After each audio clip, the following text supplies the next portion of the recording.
While no indictment has been issued, the state argues that a range of criminal offenses could apply, including conspiracy to commit an offense and possession and use of weapons. The state prosecution clearly emphasized in court that their request to remand the leaders was made in accordance with the state's policy of investigating and detaining citizens of Israel who participated in the Gaza Freedom Flotilla. In the view of the legal defense team, the state's request and the court's decision contradict the basic principles of criminal law, which require that individuals should be criminalized solely on the basis of their individual deeds. The prosecution argued that the Israeli naval soldiers were attacked by the passengers on the ship. However, they did not furnish any evidence to demonstrate that one of these four individuals had participated in or were responsible for the attack. Further, the legal defense team asserts that the decision discriminates against the detainees and amounts to selective prosecution due solely to their national belonging. They are not being detained because of their Israeli citizenship, but because they are Palestinian Arab citizens of Israel. The attorneys raised numerous preliminary arguments before the court in arguing for the release of the four leaders. They argued that the Israeli courts had no jurisdiction over the case, as the ship had been in international waters at the time of the Israeli Navy's attack. The state prosecution was unable to respond to the question of what the legal authority of the Israeli military was to attack the boat in international waters. The attorneys also argued that the detention was illegal, prima facie, as the law requires those arrested to be brought before a court within 24 hours. In this case, however, the four individuals were kept in detention for almost 40 hours before being brought to court. The state prosecution and the police argued that the hours of detention should be calculated only from time that the ship reached the Ashdod port. The defense attorneys countered that, since their liberty was taken from them when they were arrested on the ship, the detention began with their arrest. They were not allowed to meet a lawyer and were not brought before a judge within the limits of the law. Adela will submit an appeal against the decision to remand them in custody to the District Court of Bir El Said tomorrow, the 3rd of June 2010. Notice of blockade of Israeli ships and Israeli goods by Swedish Port Workers Union. By Bjorn Borg, Wednesday, June 2, 2010. Swedish Port Workers Union has today given notice of the blockade of all Israeli ships and cargo to and from Israel, which is managed by the union members. The blockade will be effective at 1 o'clock Tuesday, June 15th and lasts until at 2400 hours Thursday, June 24th. The reason for the blockade is the unprecedented criminal attack on the peaceful ship convoy in Gaza. Several peace activists were killed by Israeli commandos and other participants were detained without any reason. Israel and Free Gaza Flotilla. By Free Gaza Team, June 3, 2010. Cindy and Craig Corrie are the parents of Rachel Corrie, who was killed by an Israeli army bulldozer in the Gaza Strip on March 16, 2003, while trying to prevent the demolition of the home of a Palestinian pharmacist, his wife and 3 young children. A Free Gaza boat that is being readied to sail to Gaza is named for her. Among those on board are Irish Nobel Peace Laureate Mered Corrigan Maguire and former UN Assistant Secretary General Dennis Halliday, who is also Irish. The Corries, who have themselves been to Gaza twice, and recently to Israel for a trial related to their daughter's killing, said today in a statement, "We call on the US government and governments of the world to act now. First, the well-being of all the flotilla passengers still in Israel must be secured, and the identities of those killed and injured must be released immediately. Second, governments around the world must demand an independent investigation into the attack upon the flotilla and the killings that occurred. An Israeli-led investigation into an international incident of this magnitude is unacceptable. Our family's own experience has made it all too painfully clear that the Israeli military is unable or unwilling to adequately investigate itself. Third, the US and other governments can and must insist that other boats from the flotilla, including the MV Rachel Corrie, named for our daughter, be permitted to sail through international waters to Gaza unobstructed. Finally, we demand that the governments of the world act as courageously as did the activists on the Free Gaza Flotilla, and, themselves, break the illegal and immoral siege of Gaza." 54 flotilla passengers admitted to Israeli hospitals. Physicians for Human Rights, Israel, press release the 4th of June 2010. Waking up to Monday's events was disheartening and shocking, to say the least. Throughout the ordeal, Physicians for Human Rights Israel has remained in constant contact with senior physicians to try and find out the status of injured and deceased victims evacuated to Israeli medical centers. Despite our efforts to help individuals from all over the world who turned to us to help locate their loved ones, it was extremely difficult on Monday and Tuesday to receive official information from Israeli hospitals. Neither PHR Israel staff nor affiliated physicians were allowed into hospitals to gather testimony.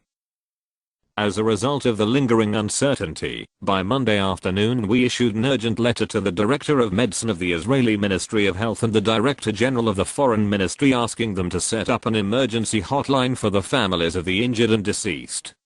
We also asked authorities to set up an emergency mechanism accessible to all the families of injured persons, especially those from countries that do not have diplomatic relations with Israel.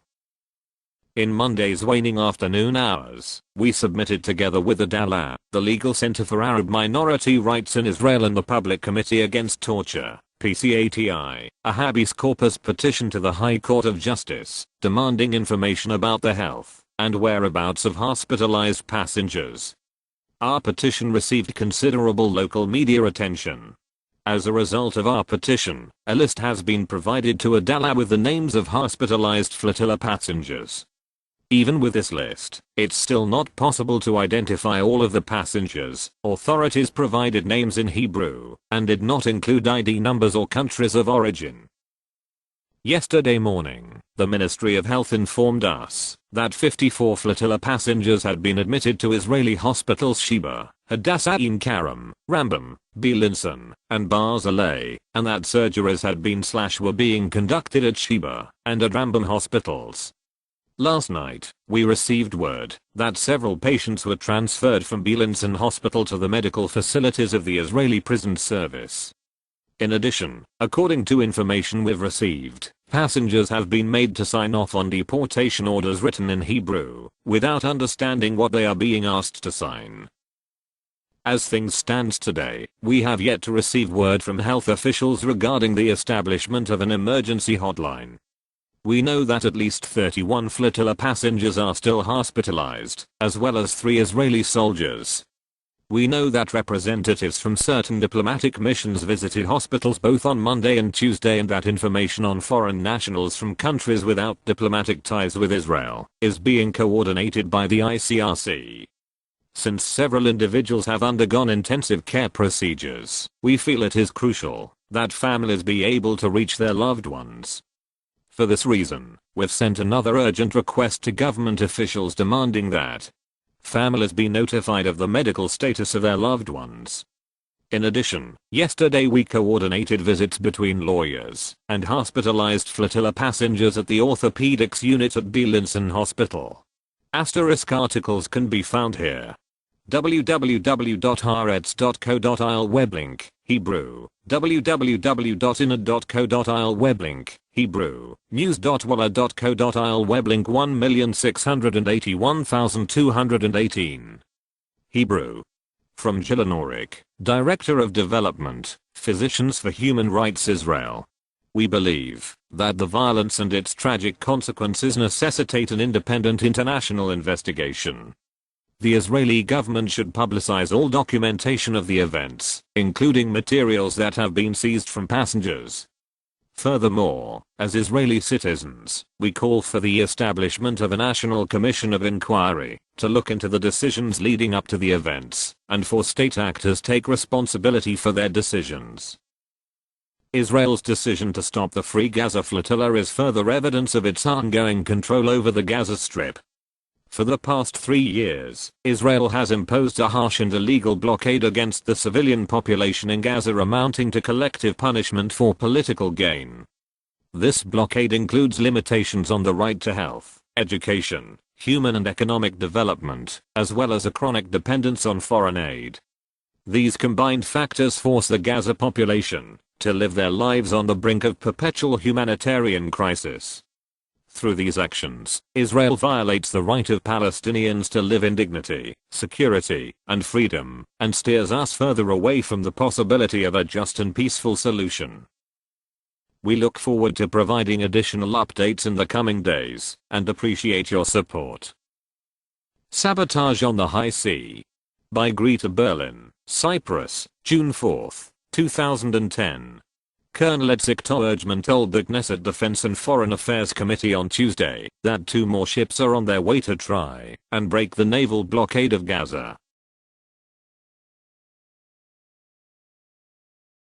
The head of research in the operations division said the ships have not reached their target as of today because covert action was taken against them. See www.israelnationalnerwas.com web link. We had suspicions about our 2 US registered boats, Challenger 1 and Challenger 2, and their mechanical problems as they sailed toward the flotilla, but we were not going to say anything unless we could prove it. Turns out we didn't have to prove it. Israeli mouthpieces did. The Guardian ran a piece the same day, saying Israel gave strong indications today that its forces had secretly sabotaged some of the ships bound for Gaza as part of the Freedom Flotilla. Matan Vilnay, the deputy defense minister, was asked on Israel radio whether there had not been a smarter alternative to direct assault. He answered, all possibilities had been considered. The fact is that there were less than the 10 ships that were due to participate in the flotilla. An unnamed Israeli Defense Force source who briefed the Knesset's Foreign Affairs and Defense Committee on the widely criticized armed interception of the flotilla at sea also spoke of grey operations being mounted against the flotilla. We were lucky that our 2 captains were superbly trained and able to offload the passengers safely.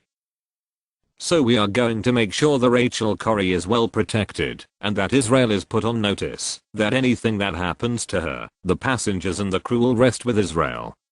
As a result of these threats, we are going to pull Rachel Corrie into a port, add more high-profile people on board, and insist that journalists from around the world also come with us. And sabotage happens with more than deeds. It also happens with words. In today's Haaretz, Berak Ravid reported, a diplomatic solution seems imminent to allow the humanitarian aid vessel the Rachel Corrie to dock without incident at the Ashdod port. According to European diplomats and senior foreign ministry officials in Jerusalem, quiet messages have been exchanged over the past few days between Israel and the group operating the ship to allow it to dock. This too is sabotage in writing. We called Haaretz and the reporter. He did not return our call. We have no intention, nor would we ever have any intention of ever docking in Ashdod. Lying about the Gaza flotilla disaster. By M.J. Rosenberg, Huffington Post. June 2, 2010. It's been one lie after another in the US media about the Israeli attack on the Gaza-bound relief flotilla. No matter that the Israeli media views the whole incident as a debacle for Israel, in this country the Israel can do no wrong crowd is on overdrive defending the operation. As usual, facts don't matter to them. Except they do. The first thing you need to know about the Gaza flotilla disaster is that the intention of the activists on board the ships was to break the illegal Israeli blockade. Delivering the embargoed goods was incidental. In other words, the activists were like the civil rights demonstrators who sat down at segregated lunch counters throughout the South and refused to leave until they were served. Their goal was not really to get breakfast. It was to end segregation. That fact is so obvious that it is hard to believe that the pro-Israel lobby is using it as an indictment. Of course the goal of the flotilla was to break the blockade. Of course Martin Luther King provoked the civil authorities of the South to break segregation. Of course the Solidarity movement in Poland used workers' rights as a pretext to break Soviet-imposed communism.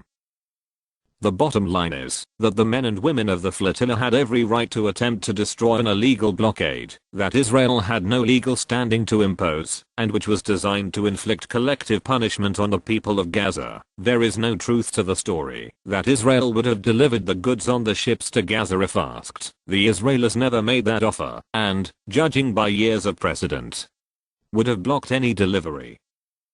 As for the Israeli argument that its soldiers were attacked, that is ridiculous. Israeli commandos were ordered to board a civilian ship in international waters, and the government that sent them claims that the resisting passengers attacked them without provocation. This is